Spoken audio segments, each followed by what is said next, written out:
Hello, and welcome to the Boost Over Ball podcast.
Hello, everyone, and welcome back to the Boost Over Ball podcast. Today, Ace and I are absolutely thrilled to bring you another awesome interview, this time with Sean Stax, Stackhouse, as we talk to him for about an hour about everything having to do with him, his life, his casting experience, and everything in between. So without further ado, we will jump right into the interview with Stax. Doing good. Happy New Year. Happy New Year to you as well. Hello, hello. You have a good holiday? Yeah, it's always nice to take a break and see Absolutely. family. I hopped on Rocket League after a break and realized that I shouldn't have taken a break because I didn't get any better. I feel that in my soul.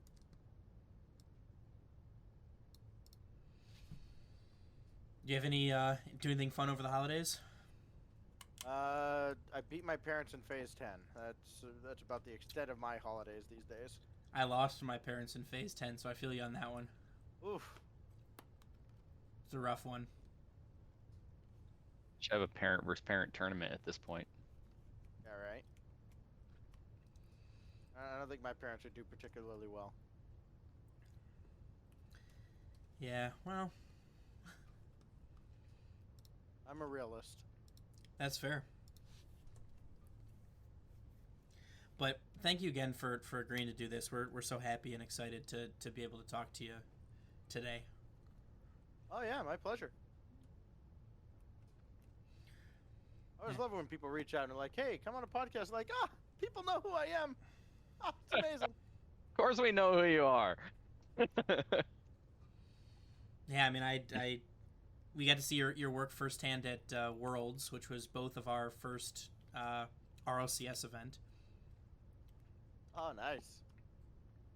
Where was How'd that? you like Dallas? the 15, 20-hour Sunday? I mean, I enjoy all of it.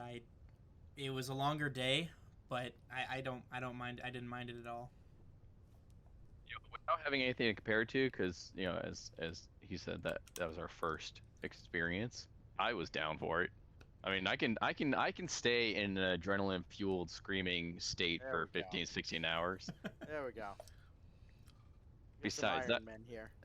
that moist and Furia game was enough to keep energy going for the next week.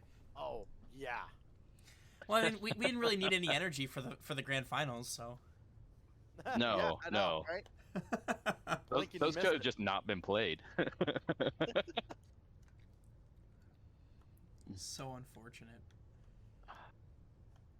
Yeah, they're on another level. Yes, they are. But without further ado, I figured we'd open it up by getting some background information on you. For people who don't know who you are, kind of explaining who you are, how you got your start, so to speak. I know that you do both conventional sports and esports. Yep. Yeah. Boy, where do I even start with that? I mean, I've been doing commentary in some form or another since I was in high school. So we're talking about 20 years now. Started doing some play-by-play on the local access TV station that the school or high school operated. The very first thing I did was a voiceover for golf, which was absolutely awful. I tried to imitate every golf announcer you've ever heard, just really being quiet like this. And then when I watched it back, it was easily the worst thing I'd ever seen.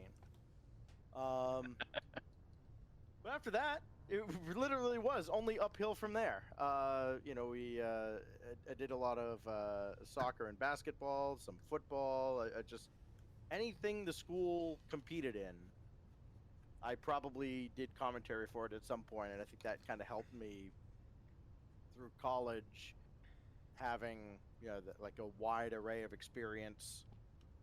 And then fast forward, 20 years later, Rocket League is happening, and I feel like those experiences kind of helped me adapt and adjust to going from sports to esports. Okay. And was broadcasting something that you kind of always knew you wanted to do, or was that kind of something that you kind of grew into as it happened? I always wanted to be in media in some form. I think when I was in middle school, there was more. I wanted to be a writer for Nintendo Power. Like I would always, take out the latest edition out of the school library, or at least what it looked like the newest edition.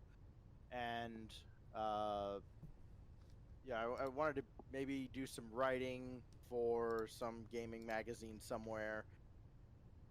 Play by play, that didn't really flourish until high school. But then, once I got into high school, it's like, dude, I want to be like,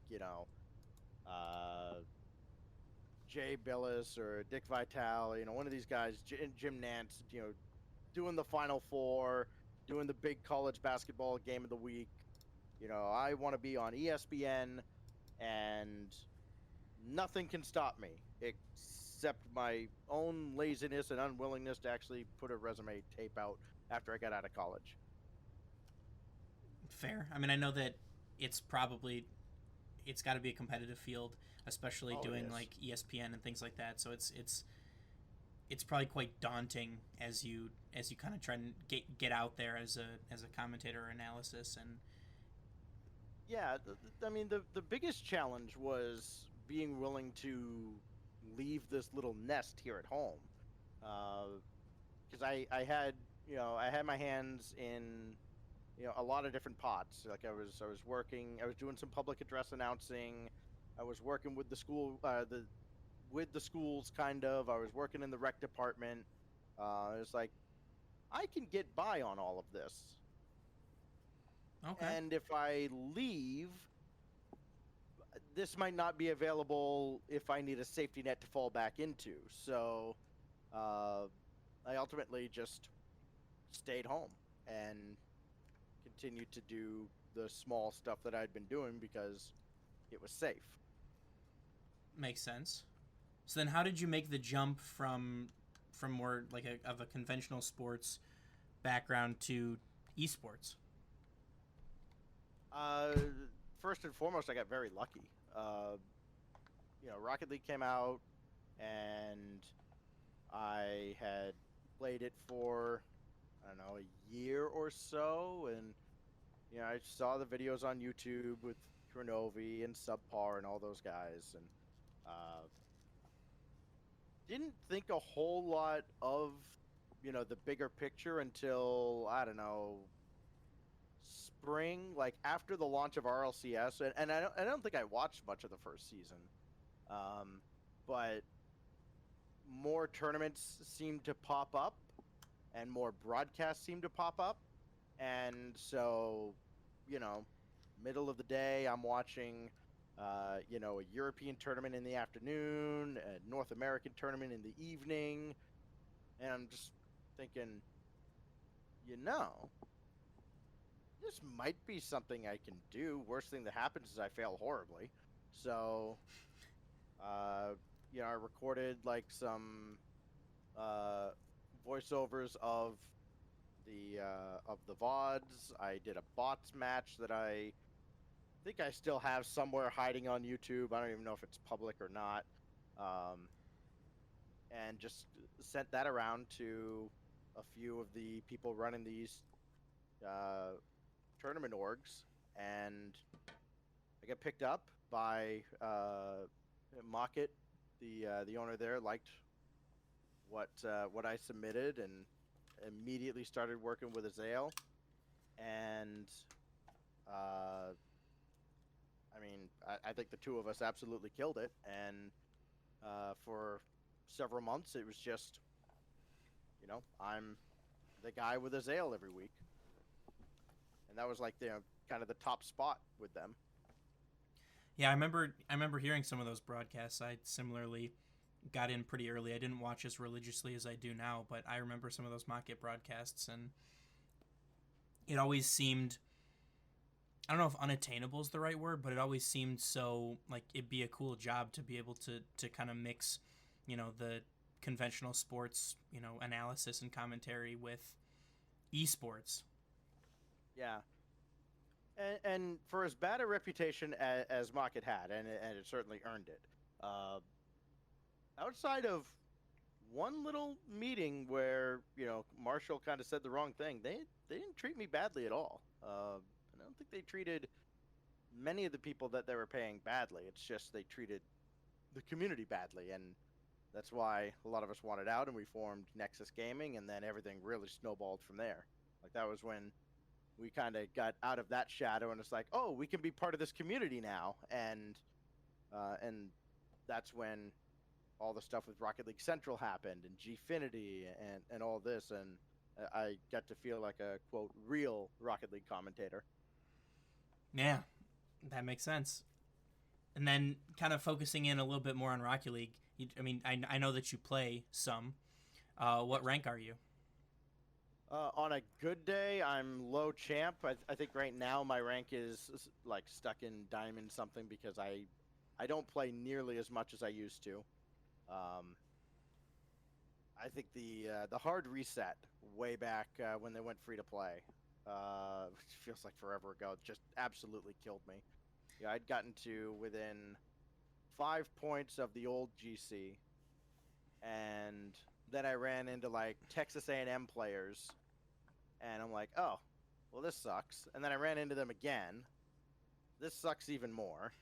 And I ended up like dropping down to low champ 3, and then somewhere I think I ended up like champ 2, and then just hard reset. Oh, I'm diamond now. Well, this sucks. So yeah, it's been tough to find the motivation to get back on the grind to try and get back up there, but like I feel like I'm like champ game sense with silver mechanics. I feel you on that on a spiritual level. Yeah, that hit me right in the bones, like down to the marrow. Because I'm in that same spot. I'm like low champ, high diamond on a bad day. I'm lucky if I get an aerial to go right, but I'm usually in the right spot. Yeah, and and I know that there are a lot of people out there that go, he's not even GC. How can he commentate on Rocket League? Like, listen, I watch so much of this stuff. Like, it's not my job to break down every minute detail of how Squishy came back and got he did some kind of zap dash or donkey dash or whatever you want to call it into a backflip ceiling read. Like, I don't care about that stuff. He hit the ball and went in the goal.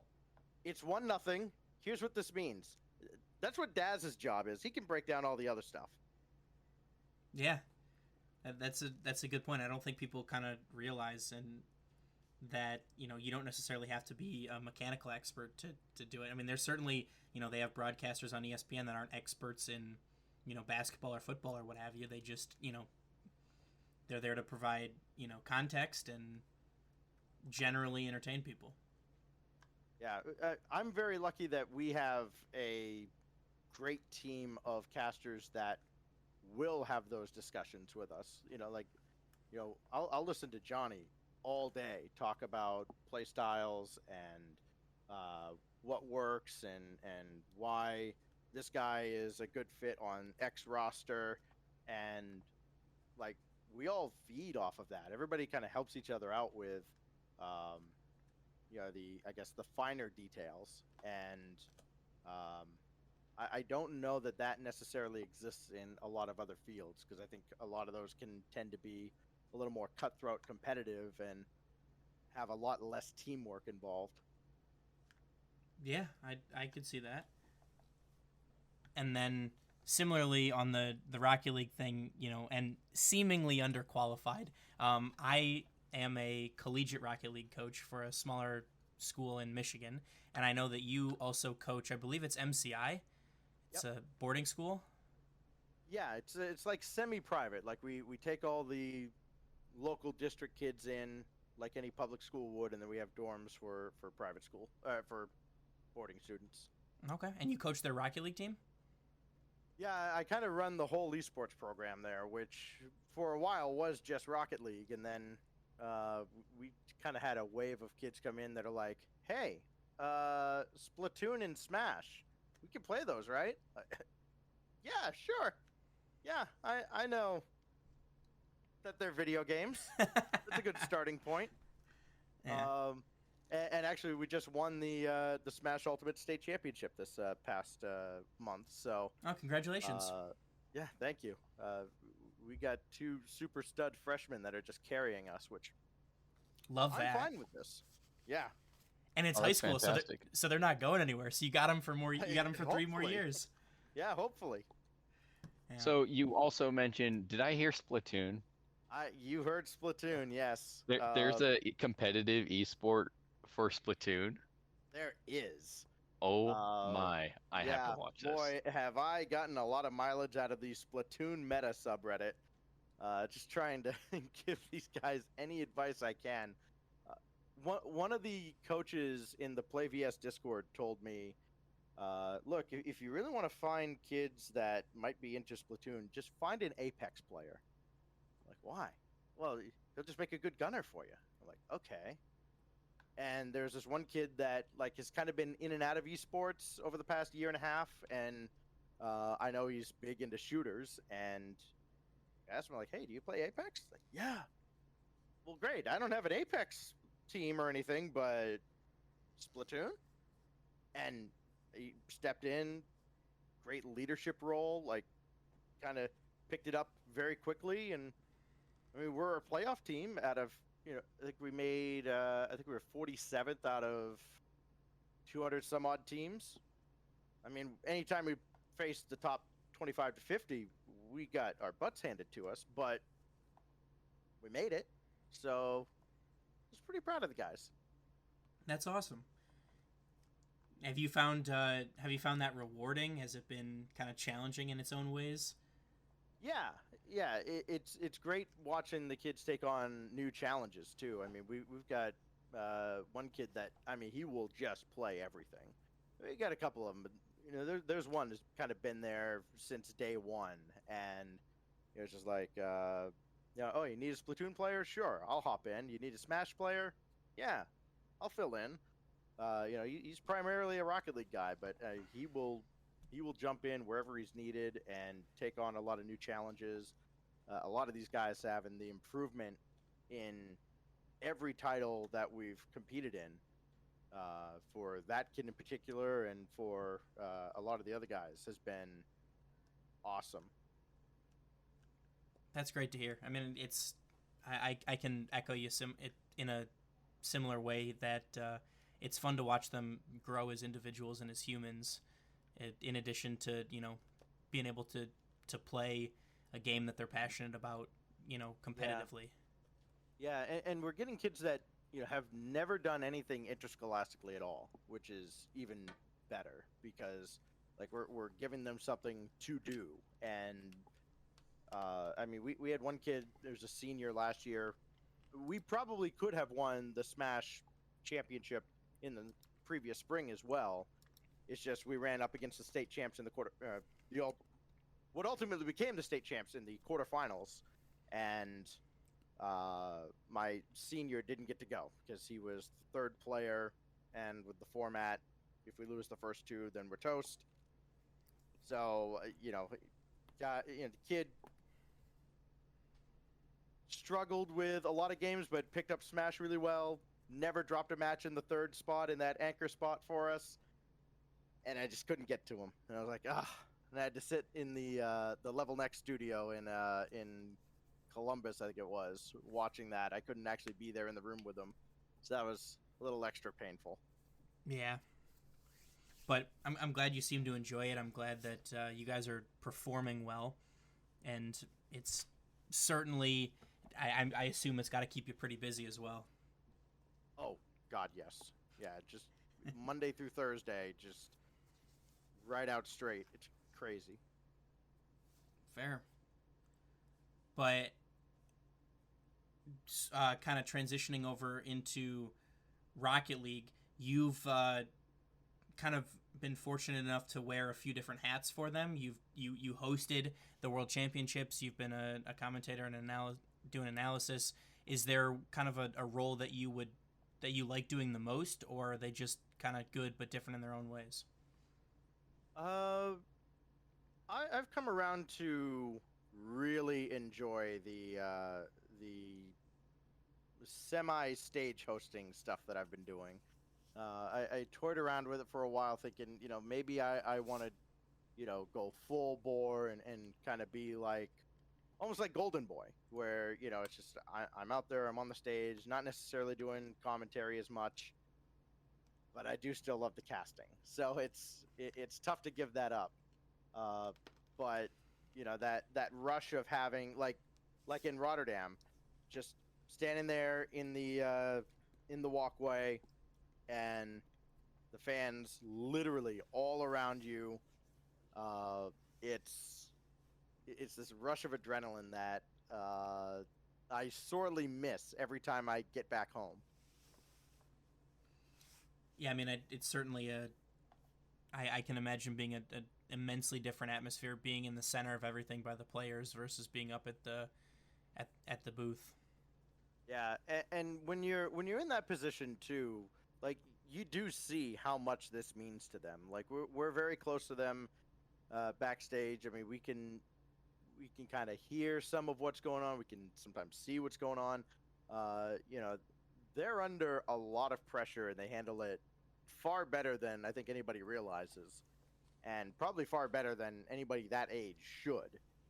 And when it comes time to bring them out onto the stage, I mean, everybody involved with the show understands this is, one of the most important moments of these players' lives. We need to make sure we get everything right.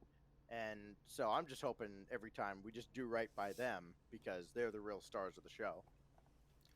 I'm glad to hear you say that and bring that up. We talked to Coach LBP, of the former Renegades coach, a couple weeks ago, and he kind of comes at the coaching from more of a mentality side, and he was able to bring up all the different stress that the players are under, and what he tries to do to help combat that. But I mean, it's got to be similar for you guys. You guys face all kinds of stress with everybody that's watching, in the arena. If it's a LAN online, I mean, they were getting, the World Championship had like 200 and something thousand concurrent viewers during the Furia Moist match, and plus the whatever 10,000, 16,000 people that were in the building. I mean, it's got to be stressful to do that. Or do you kind of, are you able to block it out and not really notice?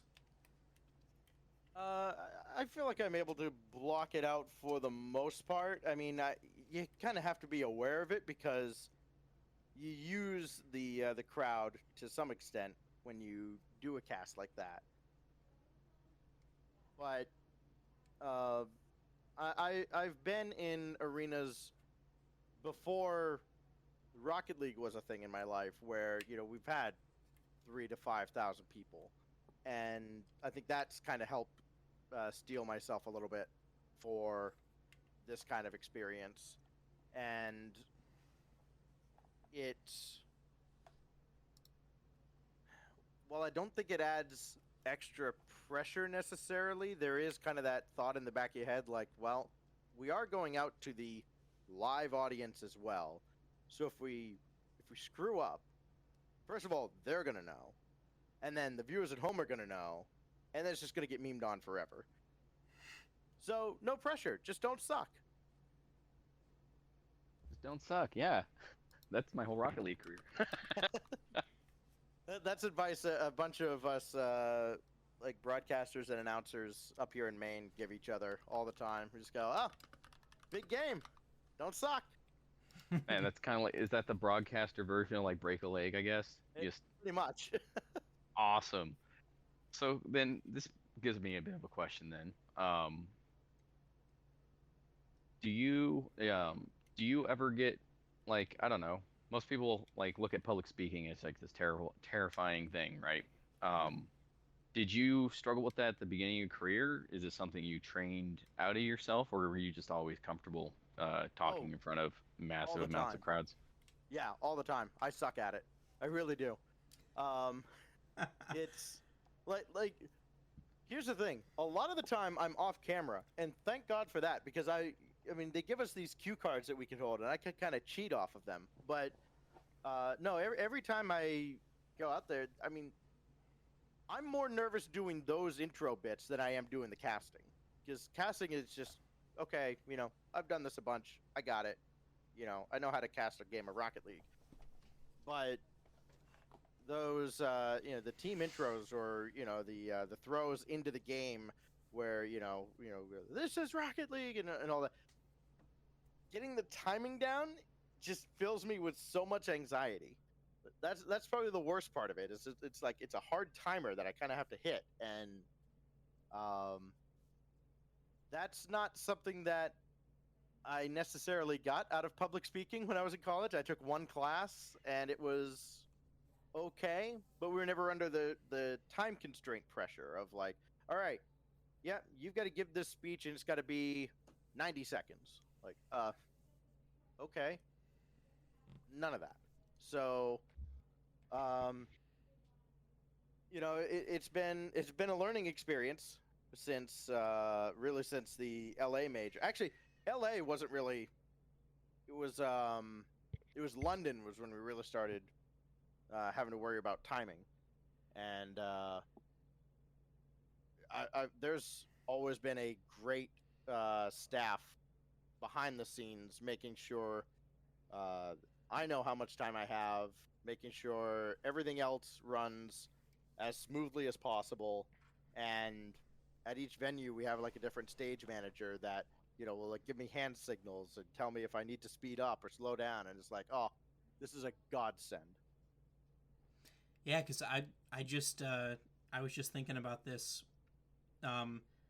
London was kind of the one of like the first one back, certainly after COVID, with all the fans there, and I feel like as Rocket League went free to play, as they kind of gained momentum as a tier 1 esport, that a majority up until that point of the competitions have been all online. So I'm sure that it was maybe a little bit of a switch to go back to having all the fans there and having to be as precise as you are. Yeah, and there was so much pressure on the winter major in LA because that event needed to be great, because it was our first one back with fans. It was like, I mean, I don't know how much I can talk about what I know from behind the scenes, but like it was a process getting lands approved, because look, there's still a pandemic going on, and you know, there's still you know, COVID is still ravaging everybody's immune systems, whether they're vaccinated or not, or whether they've built up any kind of immunity or not. So, you know, it's still a risk running these events, going to these events, and you know, there's a certain liability there.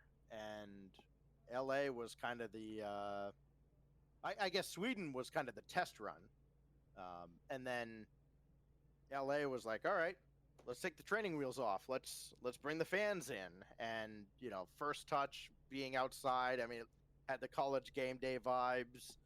Uh, the matches themselves were incredible.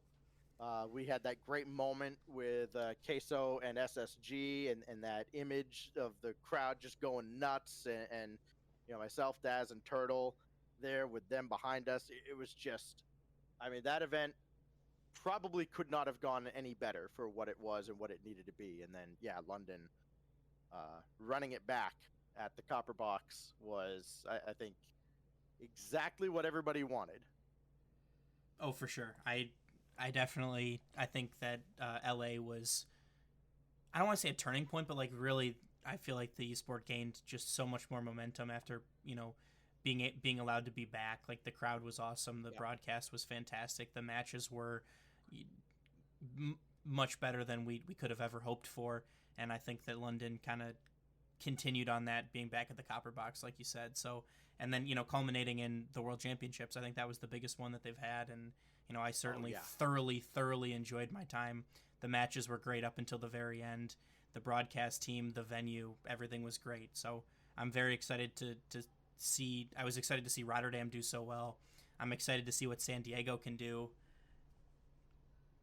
I think that there's nowhere else to go for the broadcast, for the sport than up. Yeah, definitely. They put so much work into that World Championship too. Like, it was obvious that this had to be something truly special. It had to be unique. It had to be so much different from anything else. And they made that feel like it was a special event. It was the biggest Rocket League event ever, and again, we had a fantastic crowd for it as well. Yeah. And so, I mean, we talked about those, but looking back a little bit, kind of on your time with RLCS, you've kind of been involved in casting commentary since the beginning. How have you seen it evolve over time? The way we view the game has changed so dramatically. I mean, I remember casting when you kind of had to manually control the camera, and then when auto cam and director cam came in, it's like, whew, okay, this is sick.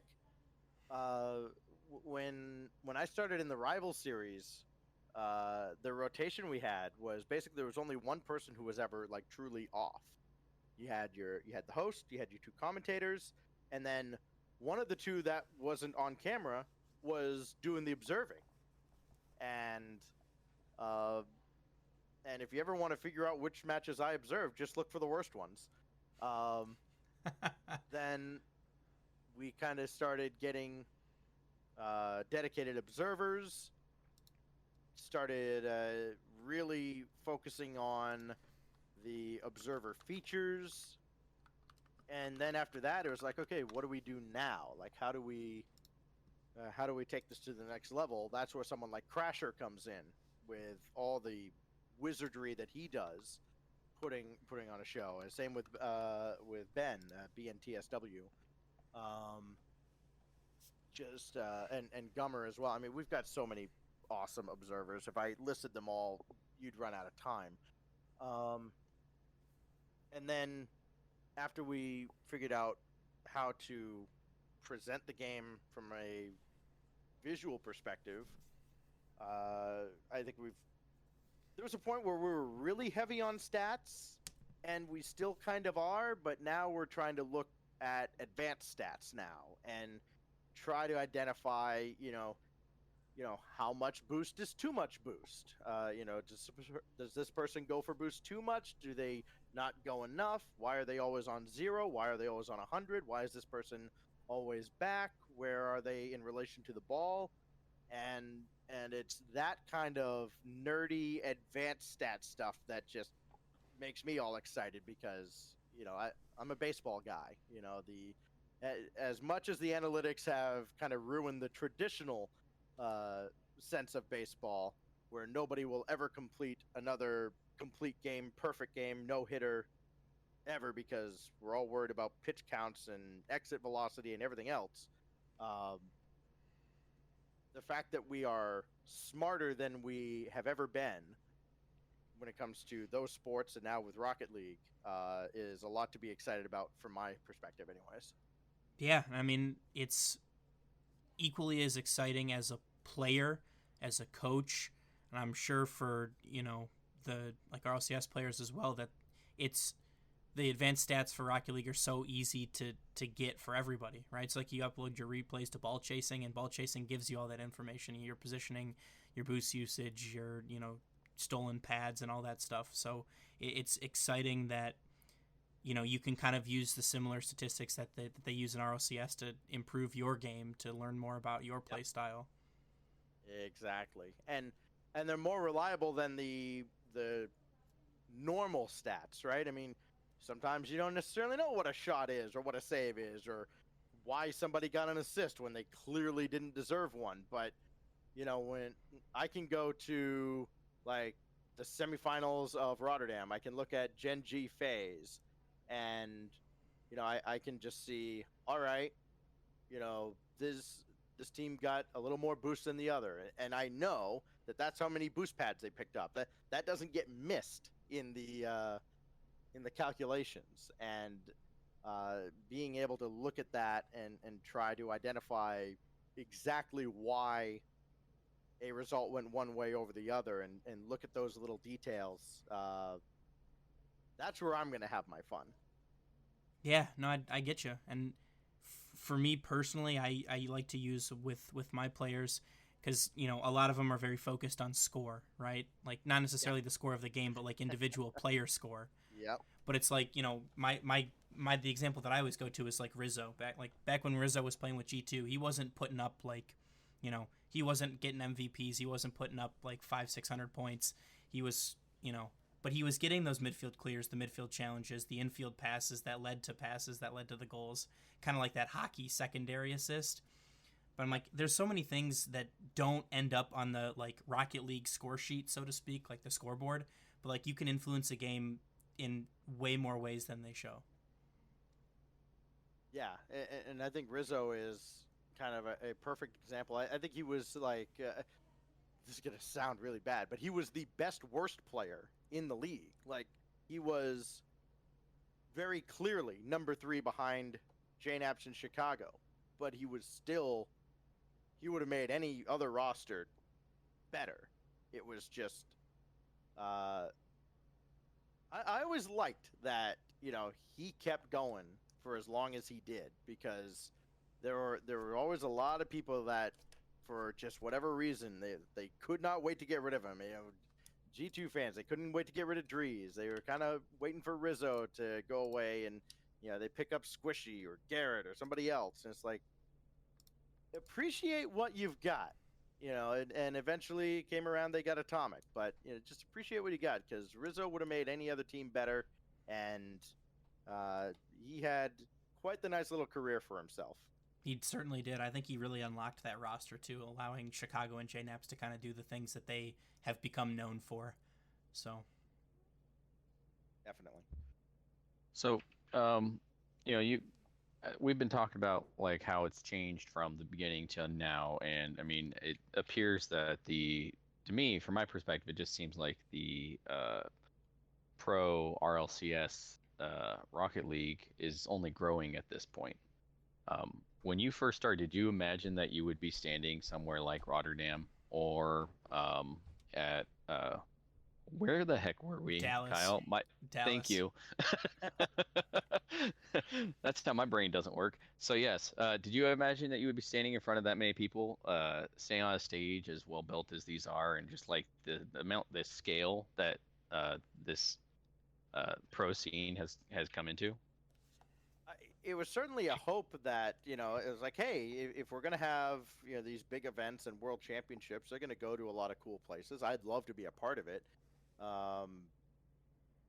Realistically, getting to that point and staying there, no, it's not something that you necessarily expect to happen. and where we've been able to go. I mean, between Poland for Intel World Open, going into the Middle East, going to Saudi Arabia for Gamers 8, just all these places around the world that, like, 20 years ago, coming out of high school, if I thought I was going to go to those places, I'd have to go join the Navy or something. And uh, this has just opened up kind of a portal to the world. And, we're kind of, I feel like we're checking off continents at this point. It's like, okay, when are we going to Australia? When are we going to South America? When are we going to go to Asia and like do an event, proper in Tokyo or something? It's like all these things that, because we've had these great experiences everywhere around the world, it just makes us want to experience more. And I think a few of the guys kind of have these bucket list locations that they want to go to. Well, that actually makes me even more curious than about this. And it's a little bit of a side topic, but do you get a lot of time on, like, I don't know, before the event or after the event? Do you get to actually spend a little time exploring the areas that you guys are at? I don't normally. Look, I'm usually there the day before rehearsals and then gone the day after Championship Sunday. Uh, otherwise known as Monday. Dear Lord. Um, so I don't get to explore as much. I mean, at Worlds we certainly got to, because we had a little extra time with it being 2 weeks. Katowice was just gorgeous because we went out for the I guess the qualifiers for IWO, and then uh, we had like 2 weeks, maybe three, while the Street Fighter guys were doing their qualifiers, and we just got to stay there and explore Poland, which was amazing. And then uh, every other event, it just kind of has been show up, work. Maybe if it's early. Rotterdam was actually kind of nice because we had some extra time to, uh, you know, get together for dinner or go out exploring a little bit. But otherwise, when we have events at normal times, no, it's just show up, do the job, go home. Some of the guys do take extra days. I usually can't, so I would love to though. Like if things work out well for San Diego, I think I might be able to spend maybe an extra day or two. But um, yeah, it would be very very nice to do that either there or the Spring Major or Worlds. Okay. So then that kind of plays pretty well into my next question. Um, do you have a favorite? I mean, you've casted more than just RLCS stuff. So I guess Pro Rocket League event that you've been a part of. Oh man. Um, I mean, by default, the World Championship was, or, the most recent World Championship was just by far the coolest event I've ever been a part of. Followed very closely by the other two majors that I was a part of that season. Um, Before that whole thing, though, I mean, just being part of the Rival Series was a great experience because, I mean, that show should not have succeeded at all. It was understaffed. It was at times I feel like under promoted. It was the fans didn't necessarily respect it until these teams started popping up and sending the established pros into early retirement. It was very much a B show, but I felt like it was probably the best B show in all of esports, and that's because everybody involved worked laboriously to put this thing together and make sure it was a success, sometimes in spite of itself. And then seeing the players that I had been casting come up the ladder, go into the RLCS, and especially the BDS guys, especially Extra and Monkey Moon, to see that all cap off with them lifting the trophy in Fort Worth was, I had butterflies. Yeah, I mean, not a lot of people realized I don't have a tremendous amount of social media reach. Maybe a little bit more now that we do the podcast, but I tweeted out at the event. I mean, Extra was part of that AS Monaco team that went 0-12, like Yeah, less than that team was awful. they Like were horrendous. Extra has no business being picked up by one of the best teams that we've ever seen, and all he's done is just be a dominant force with Monkey Moon. I mean, it was like that 18 success makes months. no sense to me. It was like less than 2 years. I think it was like 19 months or something like that. That Extra went from being a 0-12, like historically, like improbably the worst Rocket League team of all time, professional Rocket League of all time, to maybe the best Rocket League of all time, the best team of all time. Yeah, well, Monaco will never. That team will never have reached the depths of Incognito in the rival series. But yeah, I mean, that's fair, but like on the professional stage, though. Yeah, as far as RLCS teams go, yeah, that team was not great. I mean, there are a few that there were some real stinkers in the early seasons, but yeah, that turnaround for Extra is just amazing.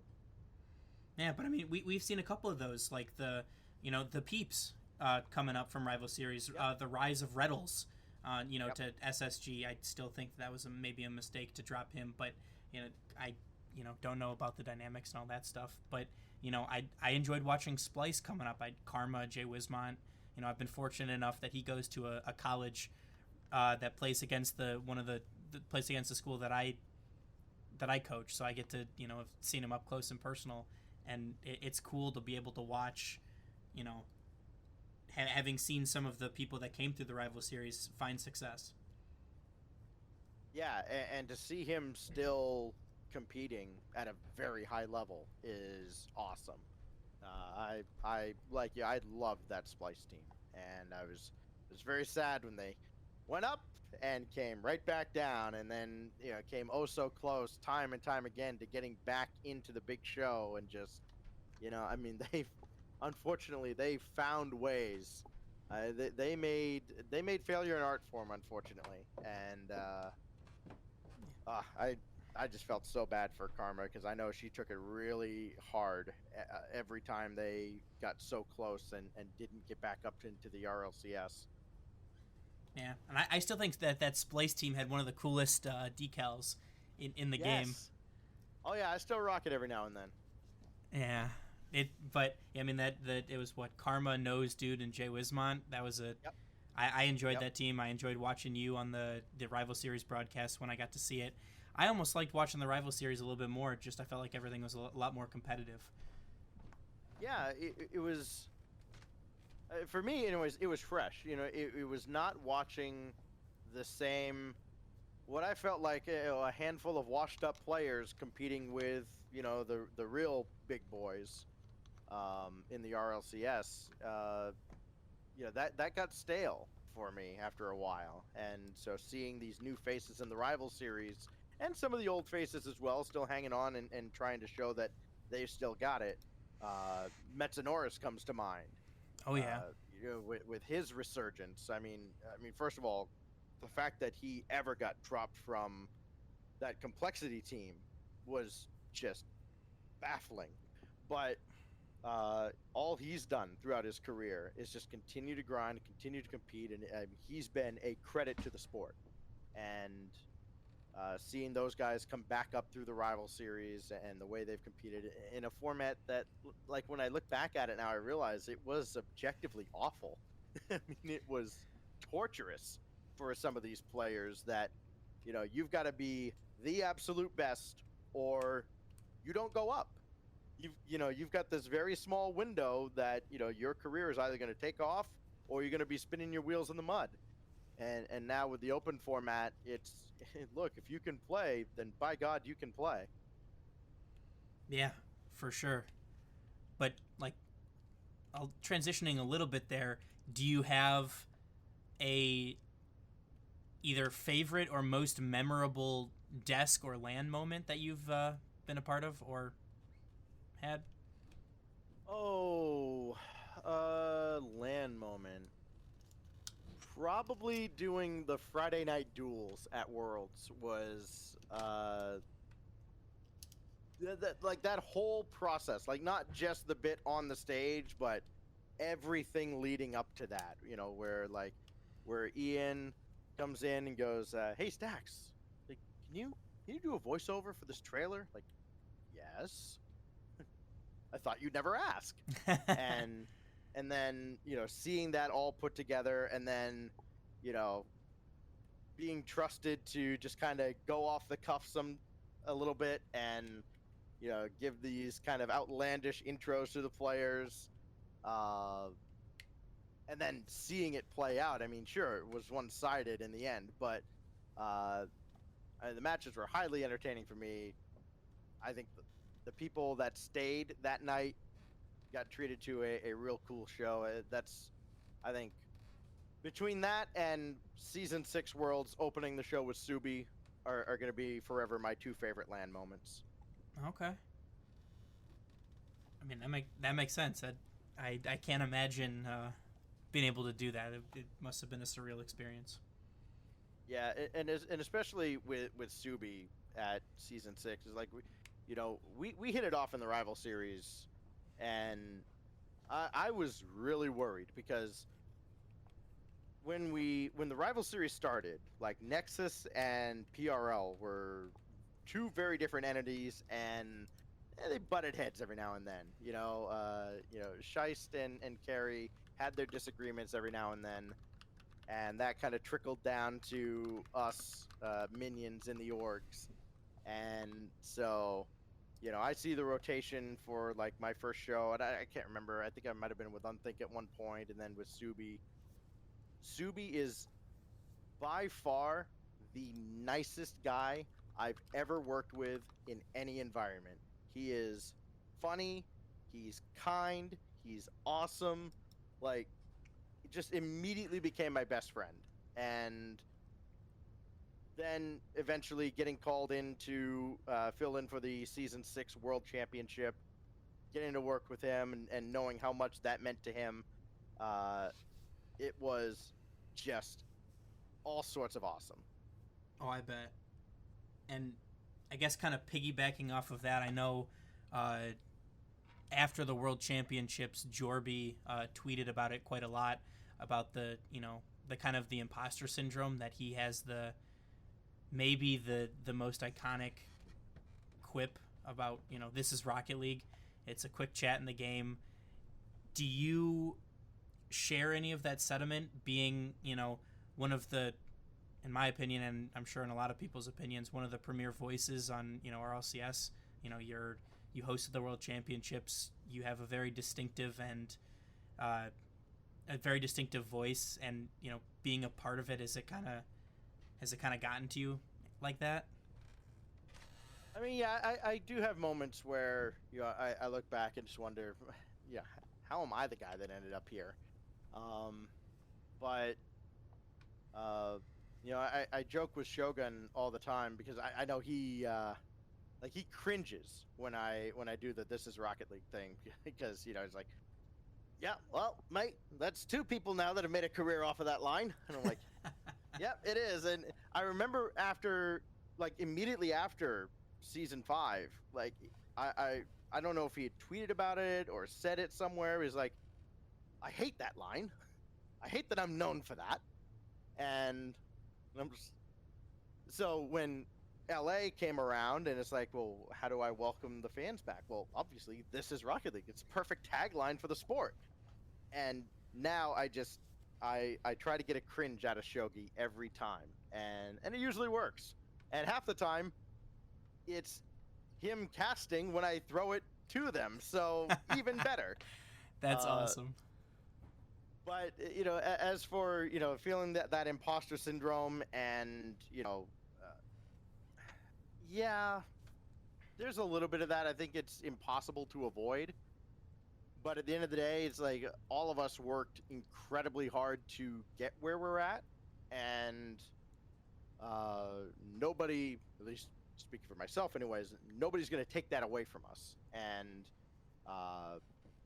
there's there's a certain level of pride there, knowing that like all this hard work has resulted in this, and we've trusted the process. We've gone through the peaks and valleys. We stuck to it, and here we are now. How do we continue to change the game? How do we continue to evolve and stay ahead of everybody that's kind of chasing us from behind? Yeah, no, I mean, it's I could understand where the kind of the imposter syndrome comes from, and maybe the cringiness of it, but I mean, as a pure fan and as a Rocket League player and as someone who's involved in the scene, it's kind of gives goosebumps, right? It was such a in the moment emotional line, and it's kind of transcended just RLCS to being in the game as a quick chat. So I can't imagine it any other way. I mean, the line still takes me back to sitting in my room at home watching on my phone, screaming at the at the screen when Justin scored that and watching that. So it's I don't know. I can't imagine it happening any differently. I know, right? I keep thinking, like, if it was anybody else who was on that match, anybody other than Shogun and Carpet, and it's just like, and Justin scores and we're tied, and in a week you forget about it.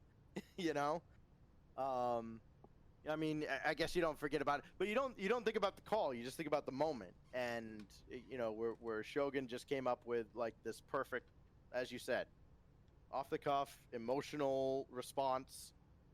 People remember that, and they relate to it, because I mean, that's when people think about that now, all they can think about is, sure, it was a great shot, but this is Rocket League.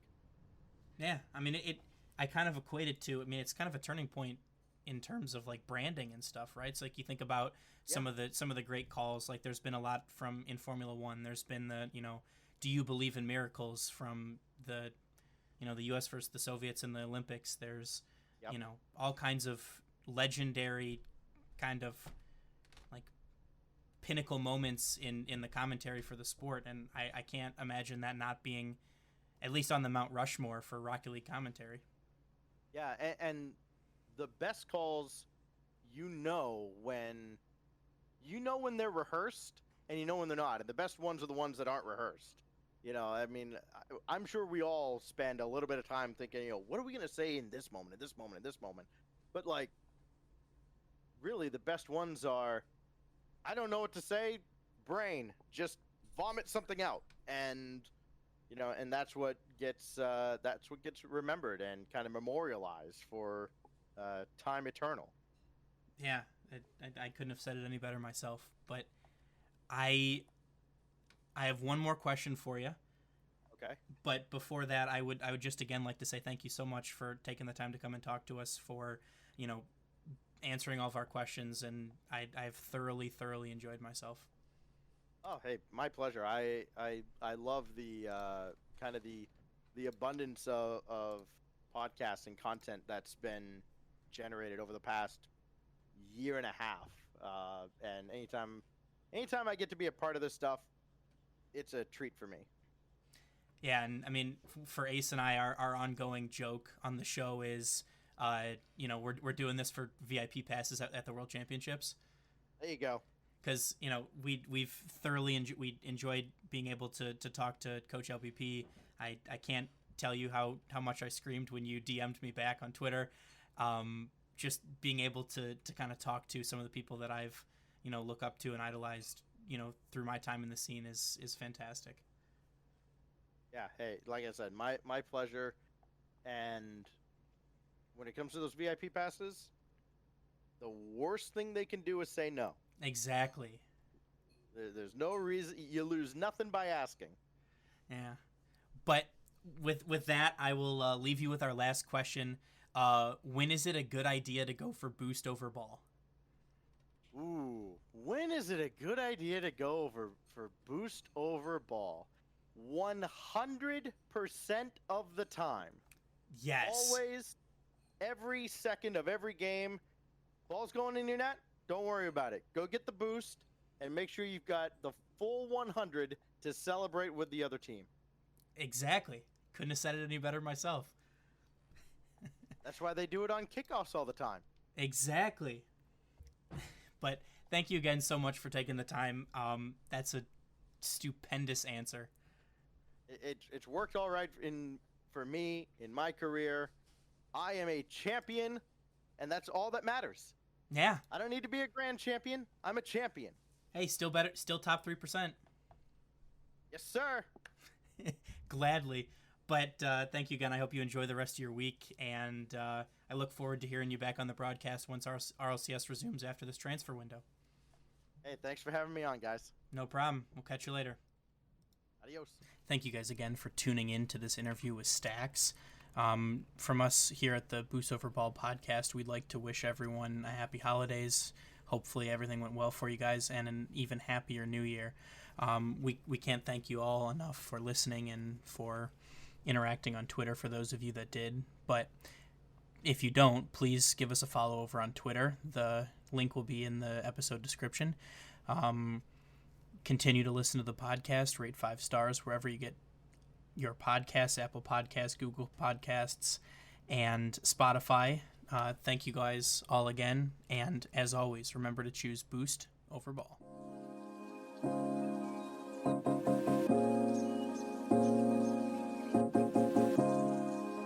Thank you for listening to the Boost Over Ball podcast.